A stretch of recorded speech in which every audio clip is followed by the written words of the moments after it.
Тағдырдың тәлкек жолында қазақ даласына арнай жер аударғандар мен жаппай саяси қуғын сүргінге ұшырағандар жайлы құпия деректер жарияланды.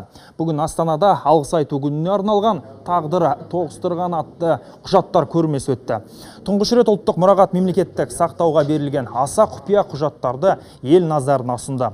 Грек, түрік, ауған, еврей, корей сияқты ондаған ұлт өкілінің жеке істері мен испан, француз, неміс әскери тұтқындарының жеке карточкалары, суреттер қойылды. Ұлттық мұрағат директорының айтуынша, мұндай 5 миллионға жуық құжат бар. Олар 1920 және 1956 жылдар аралығын қамтиды. Бүгін құпиялығы алынған құжаттар ғана ұсынылып, 500 ғана қойылды. Іс-шараға қоғам қайраткерлері, этномәдени бірлестіктердің өкілдері мен бірқатар елшілер қатысып, қазақтың кендігі мен пейіліне алғыс айту үшін жиналды.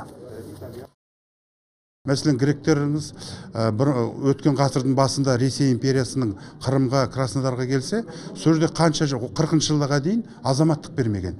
Тек қана осы жерге қазақтың даласына келгеннен кейін, осы жерде олар азаматтық алды. Қазақ халқының кендігі, пейілдігі осы жерден көрінеді.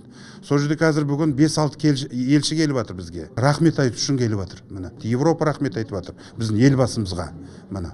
Сол бізге құжаттарын ашқан үшін. Себебі ол өткен соғыс, өткен өмір өтті, бірақ ұрпақтар бар, тарих бар, ел бар, халық бар. Ол Қазақстан халқы, қазақ халқы.